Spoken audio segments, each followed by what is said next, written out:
Hello, Ryan. How are you? I'm good, man. Good morning. Well, I guess good afternoon and evening to you. I'm in Chicago, so it's good morning. All right. We should have worked that out ahead of time. All right, let's take it back. No, we are fine. Cool. We have a very good, very interesting subject to discuss today, right? A new Bat album. Yeah, have you heard it? I did, and I Okay. like it. So before starting to ask questions about this, so it's been 8 years since Winds of Change, 5 years since Ecstasy. Ecstasy? No. Ecstasy. Yeah, you got it. It's a So made-up word. I made the word up, so I know, however but you want to say it. you know, my mind wants to say ecstasy, but it's not actually ecstasy, and my We got a pronunciation. dirty mind. That's all that is. Yes. So what would you say are the differences between the songwriting of the first album, the EP, and this one? Well, this was three of us in a room writing the songs together for the first time because we used to have a long distance relationship with our drummer Felix, who was on the first two records, and now with Chris living in Richmond, Chris Marshall, we all wrote the songs in our practice space together. So I feel like that type of transition and dynamics with a drummer makes a big difference. Nothing against writing with Felix. We just would have to write riffs and then show them to him on the spot and record, as opposed to basically writing all together. I prefer writing with a drummer. Okay. So when did you start writing? I mean, the record was done almost 2 years ago because we wrote this during the pandemic, when we actually had the time. I'm always on the road. Waste is always on tour, if not, Bat's on the road. So, I mean, we probably wrote it all in 2020, 2019, some of the stuff. So, I mean, the songs are well marinated at this point.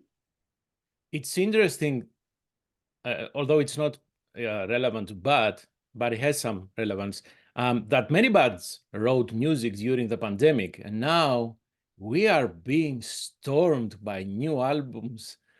Could be So, worse, right? but this is good, I guess. However, do you think that having more time to write music and with the guys at the same room, as you said, is the preferable way to moving forwards? Yeah. I mean, I've always wanted that. Sometimes you're not able to if you have a band member that lives out of town. But I mean, that's how the Waste writes. That's how Bats, Mm. would prefer to write. That's how we're writing from here on out.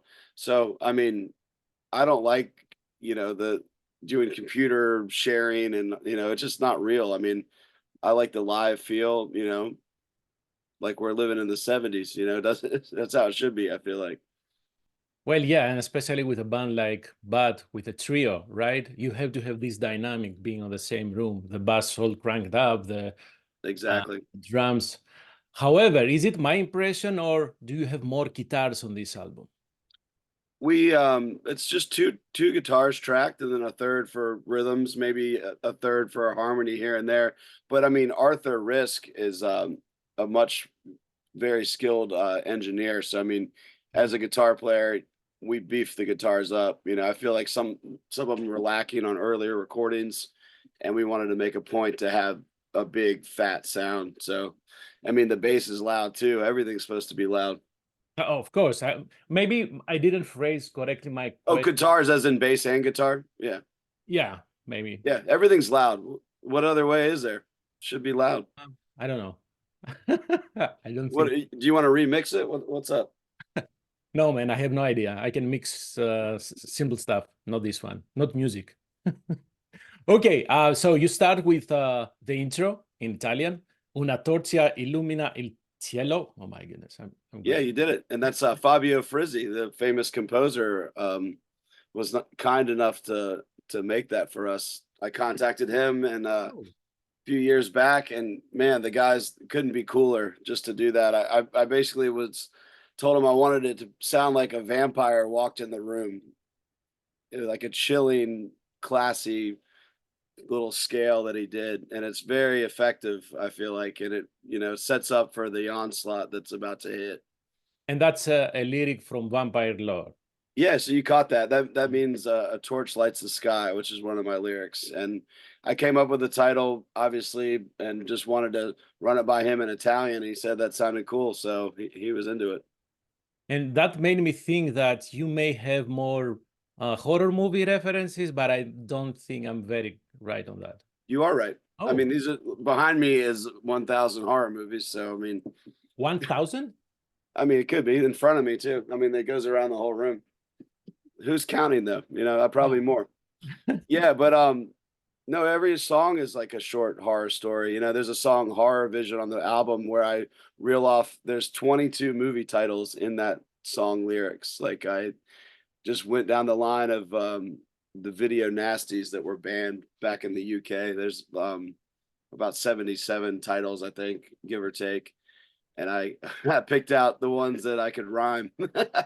So hold on, you mentioned horror vision. In the beginning, there is something like sounds like a It's a new. newscast. So it's a real Uh, one? It's a real one, yeah. So all that stuff, there was a big scare. It's almost like around the Satanic Panic, even before. It's just really about censorship, excuse me. And in the UK, and when VHS was coming out, they were burning tapes and banning tapes, and obviously that just makes people want these tapes more. That's what it did for me. It's like, oh, these are the banned tapes. I want every single one of these, and I got a lot of them. So, but I just wanted to write a song where I just reeled them all off and made it into lyrics, and that's what that song is. I might even Yeah. do a video for that one. You may? Oh, that will be cool. Yeah, I was in Greece during the 90s and we had our own satanic pandemic then. Anyways, it's bizarre, but as you said, I think it strengthened a little bit the metal scene, right? Because yeah. if a teenager don't do that, this is exactly what they will do. It makes you do the opposite. You're like, oh, this I can't have this. This is what I want. So So it backfired on them anyway, and that's how it works. So I'm kind of glad it happened in a way. I'm not sure we mentioned that. Who did the mixing? Arthur Risk, Okay, yes, you did. yeah, who is just a genius behind the board, man, and he gets the sound. He doesn't over try to do it his way. It's like it's what the band's supposed to sound like live. He's a killer guitar player and drummer. He just gets it, man. So Arthur's the man. What about the cover artwork of the album? So that was between two different people. My friend Brandon Holt, who's a tattoo artist out in Minneapolis, did originally it was supposed to be just a black and white design. Bat's only done black and gray for any of our artwork or t-shirts. Mhm. So that was the original plan. And then a couple of my guys, Nick in particular, was like, let's make it color. So we kind of changed gears in between. And since he was more of a stippling black and gray guy, we got our friend Margaret Roleski, who made the bat costume. She's a costume creature fabricator. She works for Guar and is a really close friend of the band. We got her to actually paint it. So we blew it up from his inking, and she painted it. And so it's got a little bit of both bat worlds there. So I love how it turned out. Yeah, it has that. The color palette is again goes back a bit of a comics, but It's again, it's like these old Italian horror pulp comics, and that's how I pitched it originally. So I mean, to me, it looks just like that. So that's what we wanted. mhm. Who did the synths on this one? The what? The synths. There are some. Oh, the synths. Oh, so Fabio Frizzi in the beginning, the Italian composer who did like the Beyond and a lot of Fulci movies, Zombie, actually did that. So and then there's some synths on Horror Vision, and that's actually Arthur. I wanted just kind of like a chorus kind of thing. That motherfucker did it in one take live. Like I have video of him going to the board, hitting record, walking around to the keyboards, hitting it, harmonizing it, and it was like one take. The dude's incredible. Oh my man. Yeah. So I don't think he didn't even want synth credit on the album, but at least I can say in an interview that he did it, because I mean, what can't the guy what the guy can do it all. Oh yeah, absolutely, absolutely. Maybe he thinks that it was too easy to get some credit, but hey. He's just modest, man. It's like We should all take a note from that. He's just a humble guy. Good one. But not for music only, right? Expand this for everyone. What, you mean Arthur? No, Oh, just for honest. everyone should shut the fuck up and just, you know. Especially these days, everybody It's has. hard when you're asking questions about yourself to stay. It's like, oh, you're great. Well, thanks, you know, but you know, you got to downplay everything. Yeah. At what stage of the song making do you have the lyrics coming in? I get very excited to write lyrics. So some of the lyrics I had ahead of time, some I went home the night we wrote the song in the practice space and was so inspired that I went home and wrote the lyrics right there, which I tend to do that a lot. Sometimes I'll write on a plane. I'll be riding in a plane. Something about the altitude makes me want to write lyrics. Lower oxygen? Yeah, I don't know, or boredom, you know? Most likely. Yeah. So you have not, I mean, you don't listen to the music and say, okay, that sounds like this or that. I mean, I do that too. I mean, of course, it's got to fit with the music. Like if I have lyrics that are pre-written, I rework them completely to fit with the riffs. You know, Right. it's just usually I'll have like a concept that I want to write and ready to roll, and I just go, oh, that sounds like this song. I just have a bank of songs that I will have in my notes, or at least titles, or you know, and ideas. So you said the album was ready almost 2 years ago, correct? Yeah, I mean, it was finished 2 years ago. We had to work out the deal with Blast, work out the artwork. You know, people don't realize how long this stuff takes. Even if you're finished, like the label might not be Yeah. ready, or they're like, you know, we should wait for this release time. You know, there's only certain times you can release records, so it got pushed back because of distribution in Europe. They wanted their, you know, this is all boring stuff that people don't think about, but But we we've do. been sitting on this sucker, man. It's just I'm just happy that you've heard it and people are finally getting to hear the songs and the But singles. these are the things that we should be aware of because Yeah, we. because everyone's impatient. You know, everyone wants things to happen now, now, now. With Right. the internet, they're like, "Oh, this is I'm doing this right now," and then everyone's got 30 seconds of ADD attention. It's just like, you know, some people can't help it, but I think people need to relax. Like I'm always working on shit that you're not going to see for another year. Yeah. Everything I do is secret. I'm old school, man. Like it's you ain't gonna see it till it's done. And yeah, the band needs to take some time to write because otherwise we will have some copy pasted music, right? And people are doing that. They're just shitting out releases, and it's like I'm not about that. So that's why it does take a long time. Sometimes it's not our fault though. Yeah. Nobody's. Sometimes there's a worldwide pandemic and it stops things. Oh yeah, we had that, right? Remember that? And like I said, many bands wrote music. You had new bands being formed during that time. Exactly. It did a lot of good. You know, we wouldn't have been able to write all these songs and have the time to put into them had that not happened. So yeah, it's a double-edged sword, or Yeah. you know, And the side gotta find effect the is like positive in it. sorry, and the side effect was the record label pushing back releases because they don't want to flood the market. Yep. So it's yeah, it's insanity. All that Uh, fun stuff. yes, absolutely. Uh, you released Right for Exorcism, the music video. Yeah. That was amazing, man. Thank you. I gotta credit Norman Cabrera, Right. who was my partner that, you know, we wrote a script together called Exit Stage Death. We're working on a feature film, you know, and he's done videos for Municipal Waste. He did Slime and Punishment, he did Electrified Brain, and we really bring like a cinematic aspect to the music video with him because he's a practical effects wizard. Mm-hmm. So for Right for Exorcism, you know, it's based around the lyrical concept in the song, but we took it a different direction. There's so many. It's funny. There's like 3 Exorcist movies came out in between us having it. You know, it's been written. I wrote it like 5 years ago with me and Nick. You know, it's just like, of course, there's these Exorcist movies coming out, but at least ours, the priest gets possessed and does his face melt, and it's different. Becomes the bad, right? Yeah, yeah. So and then I pulled the mask out the other day. I have the mask that Noah Rivers made, so I got to give Noah credit, who is a killer mask maker. I'm gonna grab the mask for you. Oh, thank you. Yeah, I did this in an interview the other day, but this is the preacher mask, the Ah, screen used one. if you could feel this thing, this latex, man, it is just like Do I gnarly. want to feel that? I'm Silicone. No, joking. you wouldn't. Yeah, yeah, or silicone. I'm still getting all my Are you gonna use terms this right. live? Say it again. Are you gonna use this live? I could put it. Want me to put it on? No, I was talking about when playing live. Don't. Hold on.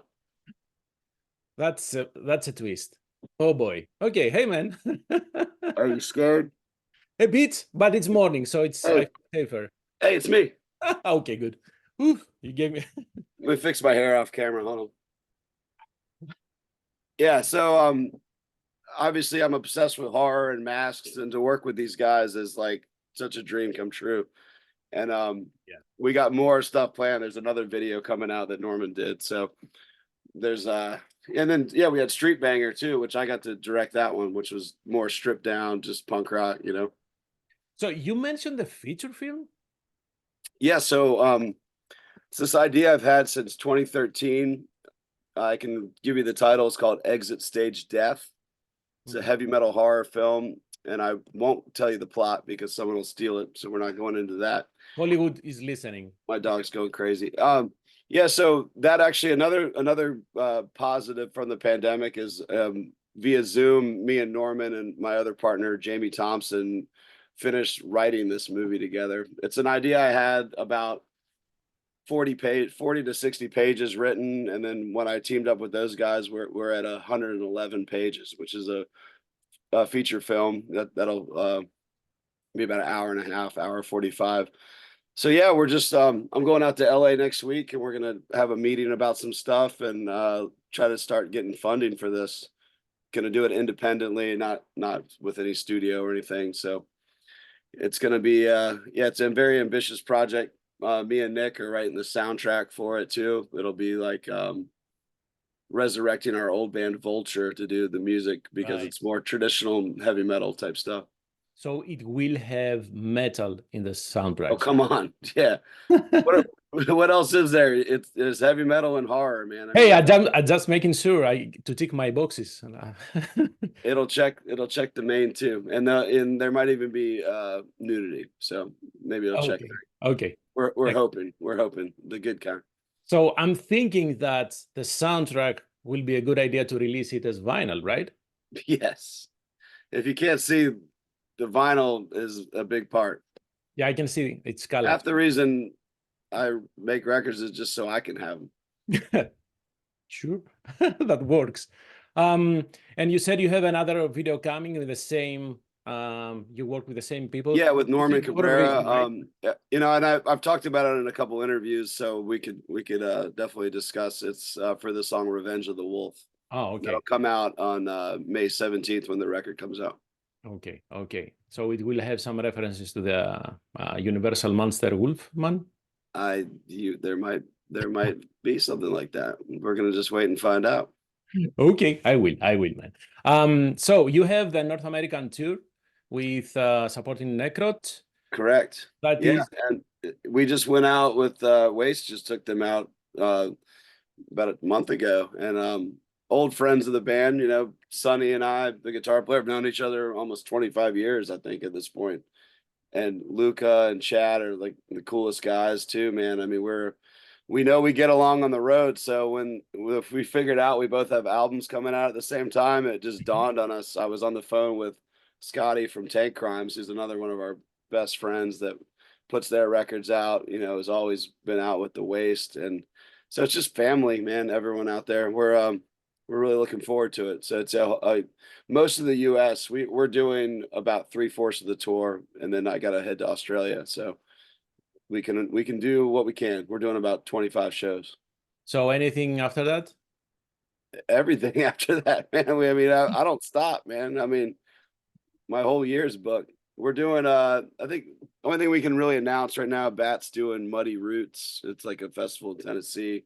Mhm. Okay, so you're in Chicago. Yeah, Yep. we're missing Chicago, so maybe we'll have to come out there and do something separately. We're hitting some shows, headlining shows on the way out to Necrot, like St. Louis, Omaha, So Denver, Salt coming Lake. closer. It's getting closer. Yeah, that's why I mentioned it. But Chicago is one of those places where you could just fly in and do a killer gig, do Reggie's or something. And my brother lives there, so I'm always down to go check out some Chicago dates. Okay. I think I have one more question I have to ask. Sure. The latest from municipal waste. What about it? What do you have planned? We're going out with Cannibal Corpse in Europe. That's announced. That's in September, October. We're going to Australia in July. That's right after this tour with Necrot with Bat. So that's why we actually can't do the whole Necrot tour, because we're going to Australia, and that's probably the best excuse anyone could have, because I love going to Australia. So I'm not even mad about it. Yeah, we got a lot coming, man. I mean, you see what I'm doing. It's out there. So, a follow-up.